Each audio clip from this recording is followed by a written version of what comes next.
Hey everybody, welcome or welcome back to Creative Vibes. And today what we're going to go over is the mock cable rib.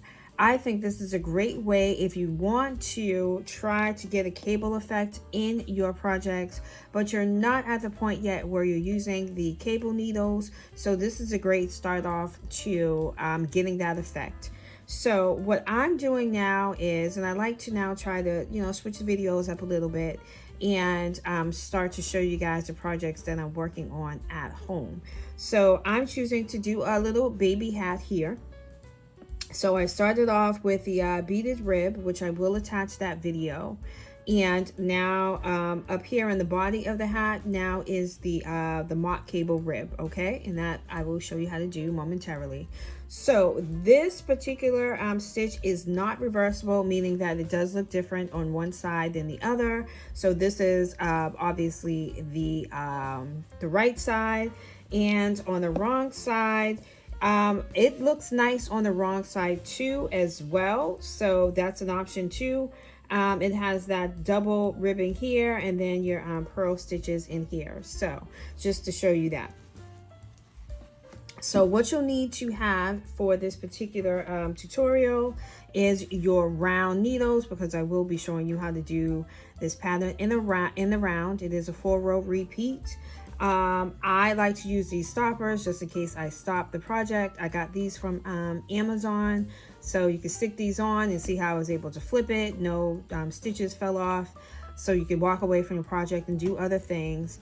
And you'll need your stitch marker, as you see here. So grab those things, and of course the yarn, of course. Grab all those materials, come on back. If you don't have the stoppers right now, don't worry about it. Grab all those materials, come on back, and I'll teach you how to do the mock cable rib in the round. Okay, so to begin, what you'll need to do is cast on in increments of 10. So round 1 is as follows. So you're going to do everything within the asterisk up until your last stitch, which is slip 1 with your yarn in the back. You're going to knit 2, pass 1 stitch over, okay, and then purl 2. So let's begin so all of that makes sense. All right, so you're going to, now my yarn is in the back here, okay? So you're going to slip 1 stitch, slip it as if you're going to knit it, okay? So slip that onto your right hand needle, okay? Then you're going to knit 2, move that over there, 1, 2. You're going to pass 1 stitch over, so pass that slip stitch over. Take it, pick it up, gently put it over like that. Bring your yarn to the front so you can purl 2 stitches. Okay? And that is the repeat. So let's do that one more time so you get it. Yarn in the back, slip as if you're going to knit. Then knit 2, 1, 2. Take that slip stitch, and you'll kind of see it because it's kind of raised here, so you won't get lost. Take that, slip that over. All right, bring your yarn to the front, purl 1, purl 2. Okay, and just get in the habit of putting that yarn in the back so you're set up to continue the repeat. So that is how you do round 1. For round 2, you'll need to do everything within the asterisk. That's going to be your repeat. So you're going to do knit 1 with yarn in the front. You're going to knit 1 and then purl 2. So let's get started. Make sure your stitch mark is facing the right way here. So you're going to knit 1, bring your yarn to the front as if you're going to purl, but you're not going to purl. You're going to go in and then knit Okay, so that creates that stitch that you slipped. Now you get that back on here again, and then you're going to purl 1, purl 2.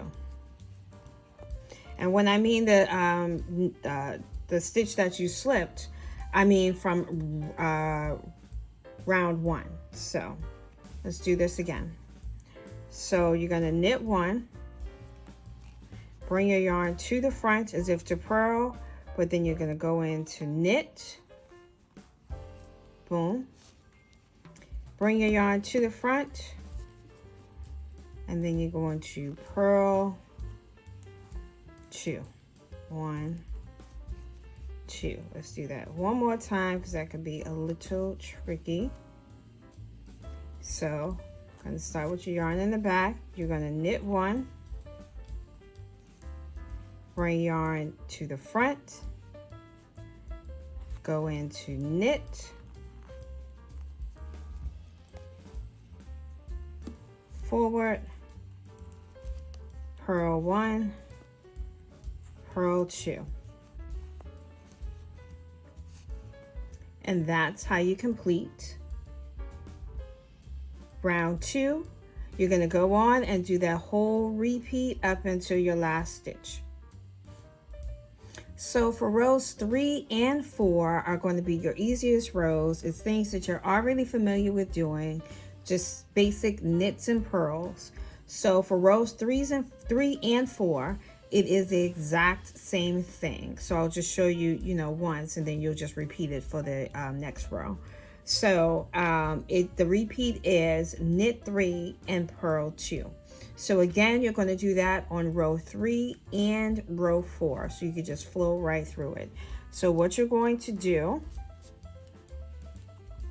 is get set up here. You're going to go in and knit 1, and see how that is the stitch that you did with the yarn in front. So you're just going to go in here and just knit that, and that's going to create that eyelet that I was talking to you about at the beginning of the video. So that's 2, and now that's 3. Okay, you're going to bring the yarn to the front, and then you're going to purl 1, purl 2, boom, and that's it. Yarn to the back, get ready to start again for your repeat. So we'll just do it one more time. 1, that's that yarn in the front stitch. You're just going to go into knit like you normally do. 2, and then 3, and then you're going to bring the yarn to the front, and then you're going to purl 1, purl 2, and that is the repeat. So you're going to do that for rows 3 and 4. Simple, flow right through it. So that's how you do the 4-row repeat for the mock cable rib. So do that up until the length of however long you want your project to be. Now again, I'm choosing to do a hat with this pattern. So in part 2 of the video that I will attach as soon as I get it recorded and everything, you'll learn how to do the decrease so you can close the top of your hat. But you can now just start on working on what you do know is with the ribbing, and now you could work up into and do the cable ribbing here. So you could do your 2x2 rib or the beaded rib here, and then you could do your mock cable rib, and then on part 2 of the video we'll learn how to do the decreases so you can close your hat. So at least you have that foundation on the project if you choose to do this pattern with a hat. So I hope that was helpful for you. Give it a try. Check out part 2, and I'll see you on the next video. Please remember to like, share, and subscribe, and I'll see you next time.